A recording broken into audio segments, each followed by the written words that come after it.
Ibu sekalian, tema kita sepanjang tahun 2021, kalau kita tidak asing dengan istilah influencer, ya, influencer.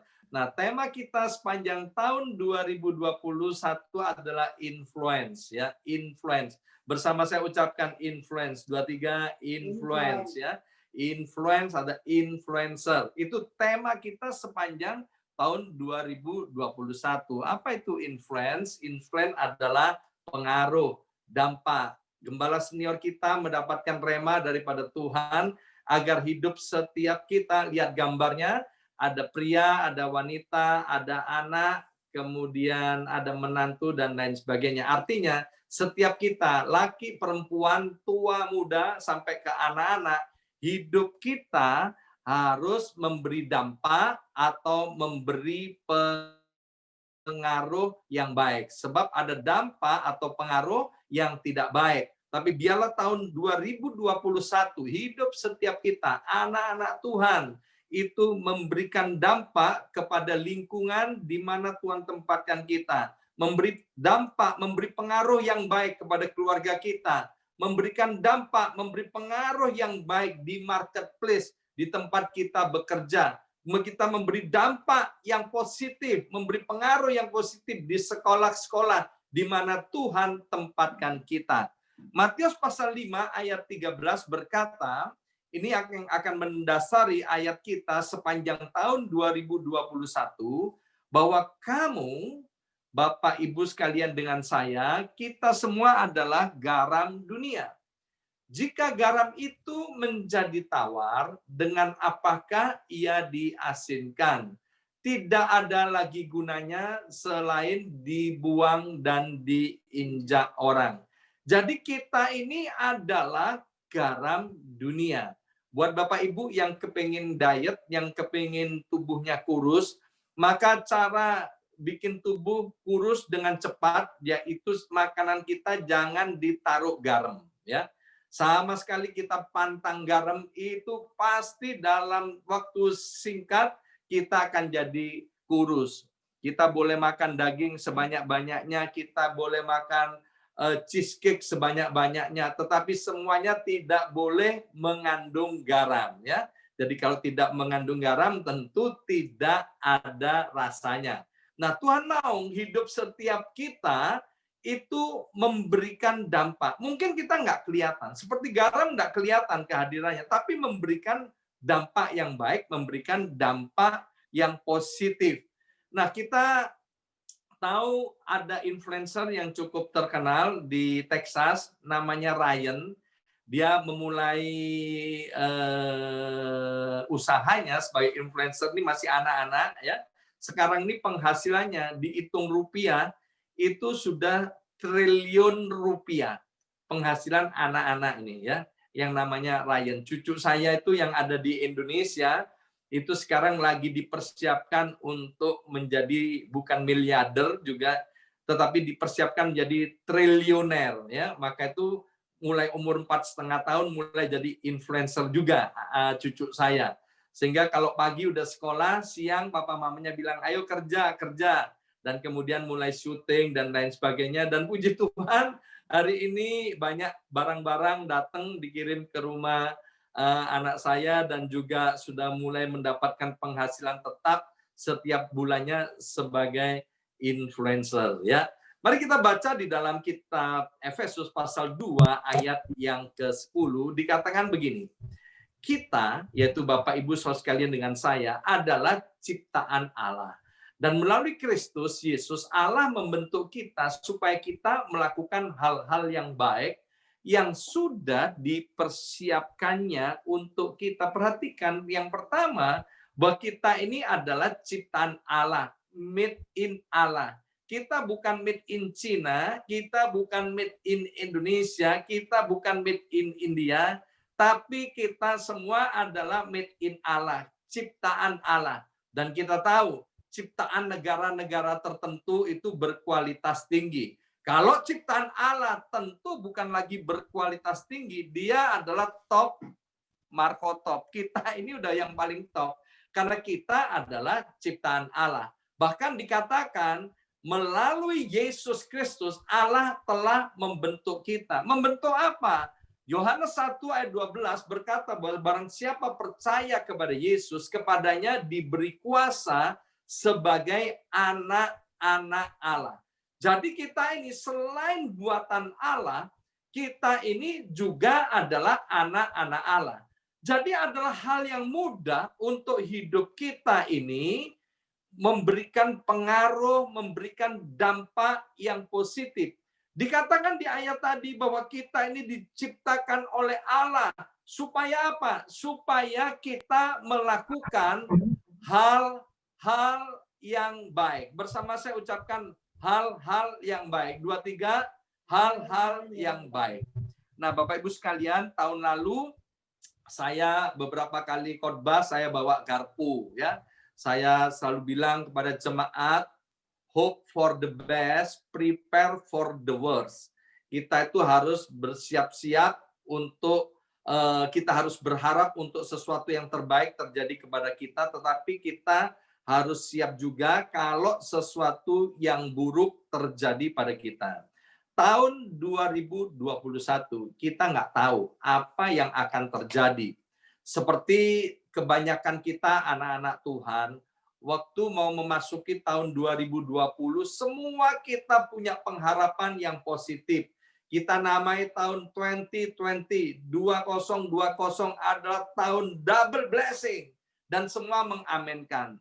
Beberapa bulan setelah kita masuki tahun 2020, datanglah yang namanya COVID-19 dan itu memporak-porandakan semuanya, Saudara. Dan kita bersyukur kalau hari ini kita sudah boleh melewati bulan-bulan itu dan memasuki tahun 2021. Kita nggak tahu tahun 2021 ini apa yang akan terjadi. Ya, beberapa hamba Tuhan, salah satunya Cecil Rayner juga berkata bahwa kita ini ada di dalam badai yang sama. Kita ada dalam lautan yang sama, dalam gelombang yang sama. Tetapi kita berada di kapal yang berbeda. Untuk menghadapi tahun 2021 di kapal kita yang berbeda, supaya kita nggak kena badai. Yang pertama, kapalnya harus bagus. Jadi kitanya ini harus bagus. Keluarga kita itu harus bagus, ya. Pekerjaan kita harus bagus. Jadi kita ini harus bagus terlebih dahulu. Kalau kapalnya sendiri sudah jelek, maka ketika berlayar kena badai, maka kapalnya itu akan gampang rusak dan gampang tenggelam. Jadi kapalnya itu harus bagus, kitanya ini harus bagus. Yang kedua, selain bagus, harus nahkodanya hebat. Dan nahkoda yang hebat cuma satu, yaitu Yesus Kristus Tuhan. Setuju katakan? Nah, kita masih ingat kapal Titanic, ya, kapalnya hebat, kapalnya top Marco top, kapalnya tiada duanya. Tetapi dalam pelayaran perdana kapalnya sudah bagus, tapi karena nahkodanya tidak bagus, akhirnya apa? Menabrak gunung es, kapalnya hancur dan banyak korban. Jadi mungkin hari ini kita udah punya keluarga yang bagus, kita punya pekerjaan yang bagus, kita punya penghasilan yang bagus, kita punya pemerintahan yang bagus yang selalu kasih stimulus kepada kita.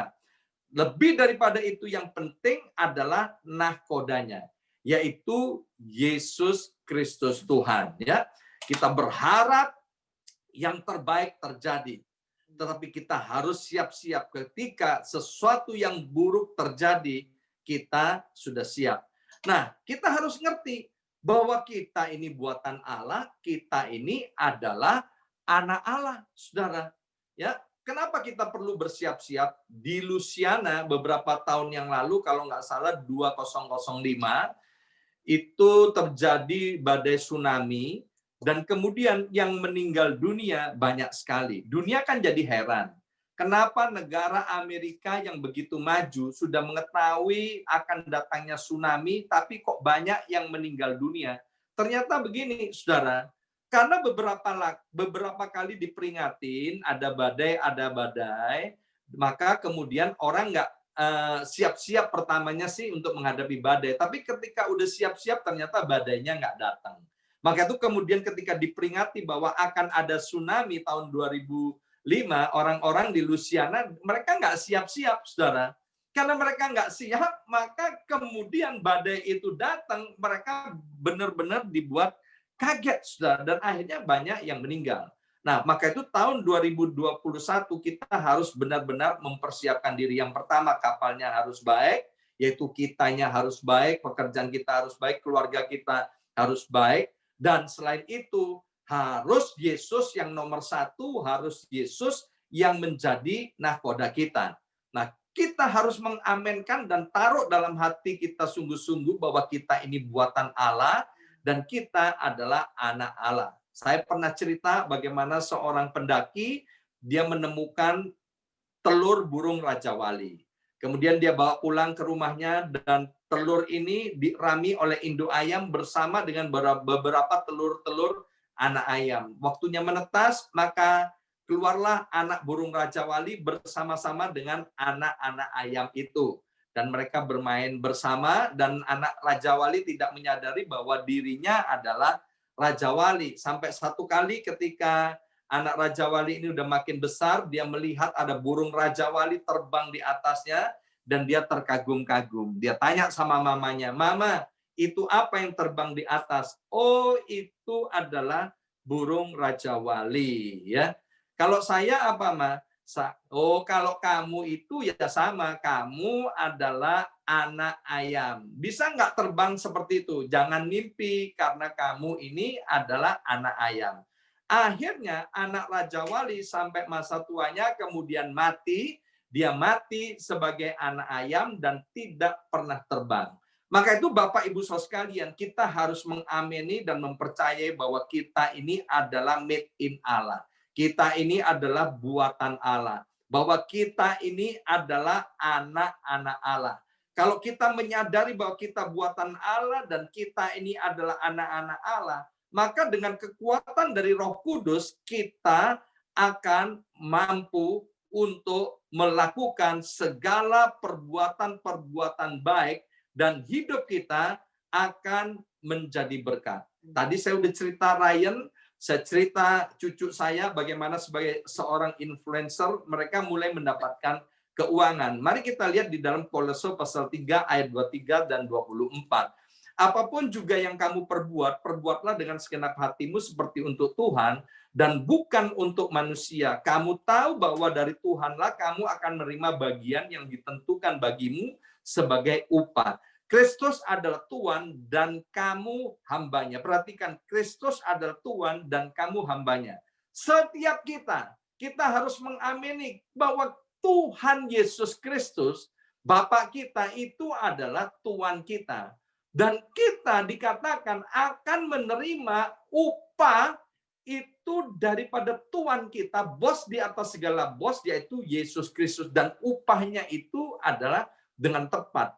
Jadi ketika kita melakukan segala sesuatu, kita melakukan dengan senap hati seperti untuk Tuhan, bukan untuk manusia, maka kita akan menerima berkat yang datang daripada Tuhan. Kalau Bapak Ibu mengikuti ibadah tutup tahun, Ibu Pendeta Ruth Julia berkata begini, saudara, ya, kepada setiap kita yang hadir pada waktu itu, bahwa kita ini akan mengalami berkat-berkat yang tidak pernah terduga, berkat yang tidak pernah kita pikir, berkat yang nggak ada dalam hati kita, berkat yang nggak pernah kita dengar. Itu datang dari siapa?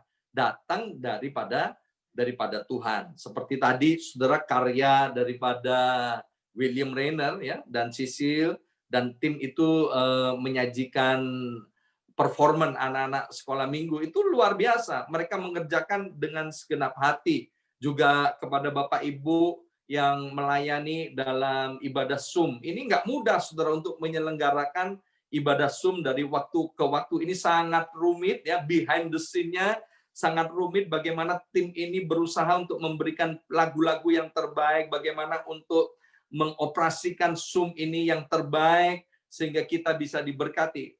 Tapi satu hal saya percaya, ketika mereka melakukan semua dengan baik, maka mereka akan terima upahnya daripada Tuhan. Sebab Tuhan itu tidak pernah berhutang kepada kita. Maka itu Bapak Ibu Saudara sekalian, ketika kita menjadi influencer yang baik, kita memberikan pengaruh yang baik, maka yang untung itu nanti adalah setiap kita. Di tengah-tengah situasi yang kita nggak tahu, tapi mari kita berkomitmen untuk kita dapat menjadi influencer. Kita memberikan pengaruh yang baik. Saya pernah beberapa tahun yang lalu menyampaikan tentang Jonathan Edwards dan Max Juke. Ini dua pria yang ada di New York State dan mereka ada kurang lebih tahun 1700.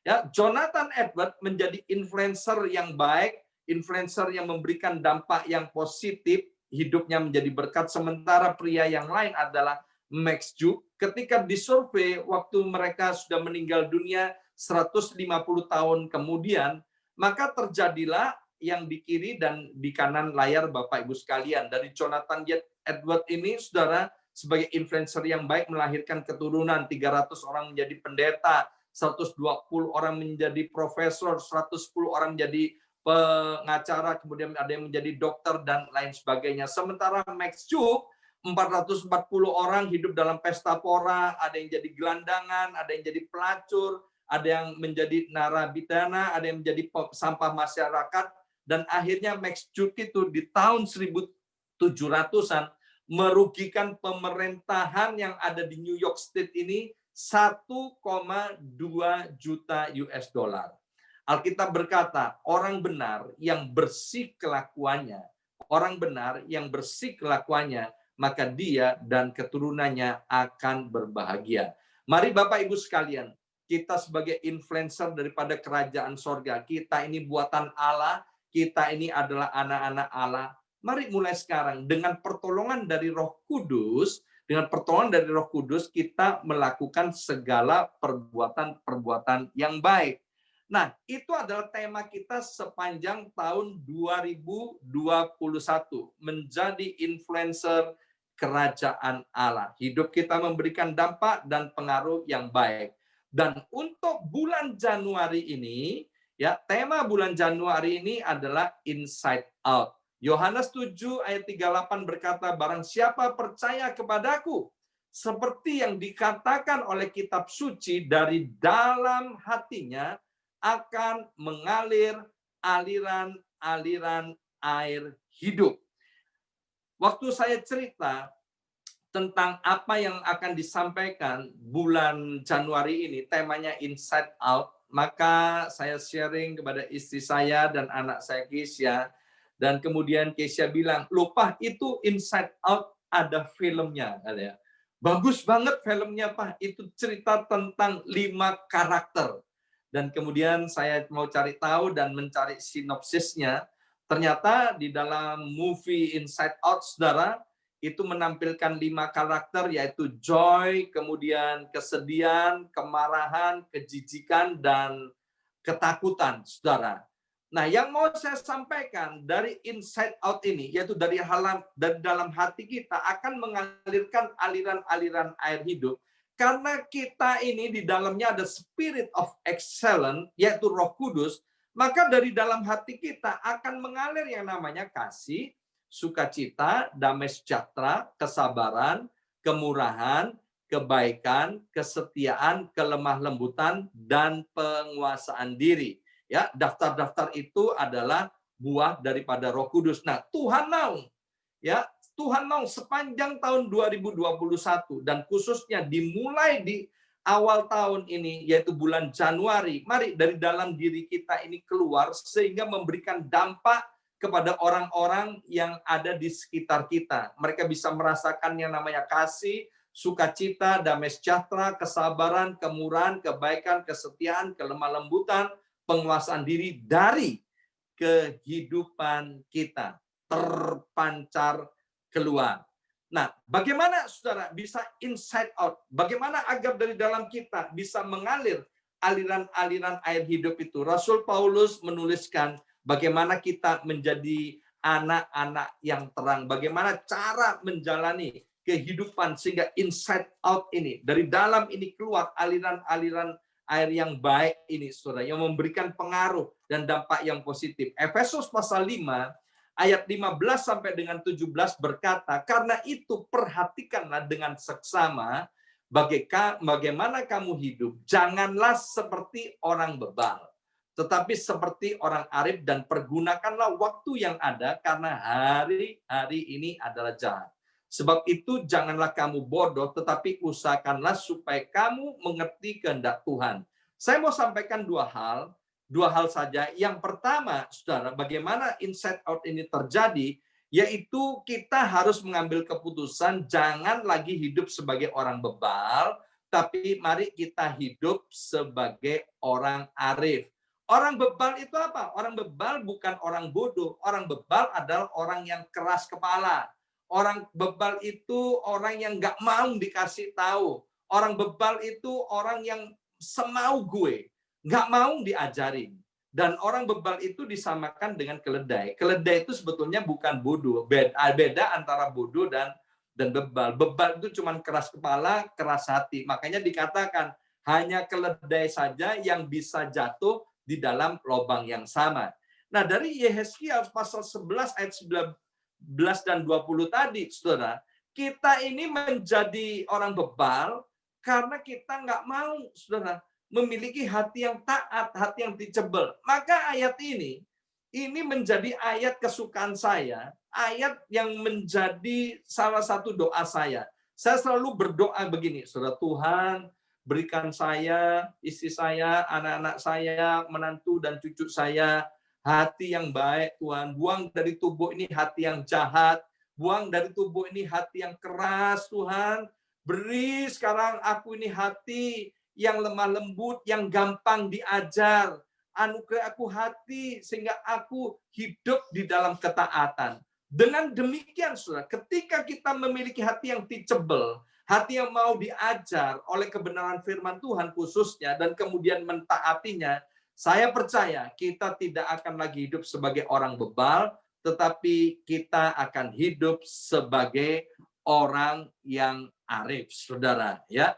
Nah, hal yang kedua, yaitu bagaimana supaya inside out ini terjadi, kita harus mempergunakan waktu dengan bijaksana. Dikatakan tadi di dalam Efesus bahwa hari-hari ini adalah hari-hari yang jahat. Jadi kita harus menggunakan waktu. Untuk apa? Yang pertama, waktu untuk menjadi orang yang arif.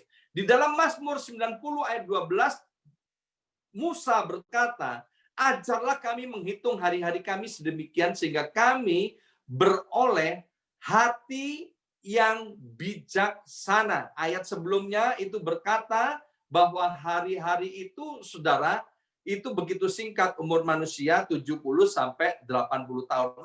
Mari dengan waktu yang begitu singkat, kita mau mempergunakan waktu dengan bijaksana. Artinya apa? Dengan bijaksana, saudara. Di kitab Pengkhotbah dikatakan bahwa segala sesuatu ada waktunya. Ada waktunya untuk bekerja, ya bekerja. Ada waktunya bermain, bermainlah. Ada waktunya bercengkrama, bercengkramalah. Ada waktunya untuk kita sendirian, sendirianlah. Ada waktunya tidur, tidurlah. Waktunya bekerja, bekerjalah. Kemudian waktunya ibadah, ya beribadahlah. Ya, jadi kita mesti bijaksana untuk mengatur waktu, saudara.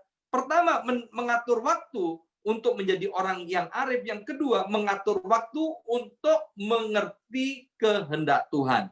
Maka itu di dalam Yesaya 50 ayat yang keempat, ini mengajarkan tentang prioritas, saudara.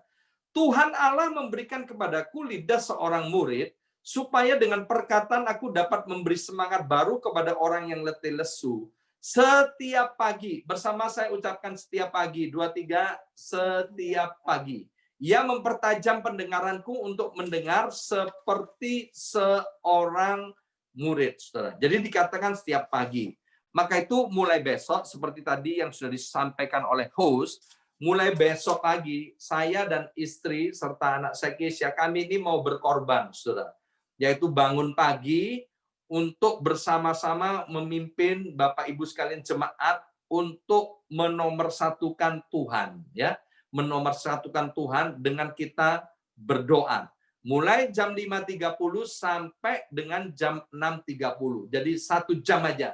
Kalau bisa 1 jam kurang 1 menit, kita sudah selesai melalui Zoom, saudara, ya, dengan ID 646255943 dan password BMCNY. Tujuannya apa? Tujuannya agar supaya Bapak Ibu sekalian, ya, dalam menghadapi situasi seperti ini, kita ini tetap ada dalam perlindungan dan pertolongan Tuhan. Seperti yang sudah disampaikan di khotbah akhir tahun tanggal 31 Desember 2020, kita ini harus surrender, benar-benar merendahkan diri, mengandalkan Tuhan, pegang kaki Tuhan erat-erat. Tuhan, jangan lepaskan aku, jangan tinggalkan aku. Dan saya percaya tahun 2021 hidup kita yang pertama akan menjadi berkat yang baik, saudara. Yang kedua, hidup kita ini akan dikenal sebagai orang yang arif, orang yang bijaksana, dan sebagai seorang influencer, saudara. Kalau sebagai influencer dunia aja mendapat upah, lebih-lebih kalau kita menjadi influencernya kerajaan Allah. Tuhan tidak akan pernah berutang kepada kita. Bukan hanya kita yang akan diberkati, tetapi keluarga kita, anak-anak kita, pekerjaan kita akan diberkati sepanjang tahun 2021. Bahkan sampai kapanpun Tuhan izinkan kita tinggal di atas muka bumi ini, seperti kata Rasul Paulus, kalau kita hidup sampai hari ini, agar hidup kita berkarya bagi Yesus Kristus Tuhan. Dan sebentar kita akan masuk di dalam perjamuan kudus. Biarlah perjamuan kudus di awal tahun 2021 ini akan memperbaharui komitmen kita kepada Tuhan.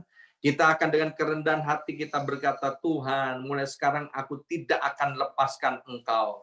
Aku akan sungguh-sungguh Tuhan untuk mendahulukan Engkau, memprioritaskan waktuku Tuhan nomor 1, mencari kerajaan Allah dan kebenarannya dan terlebih dahulu.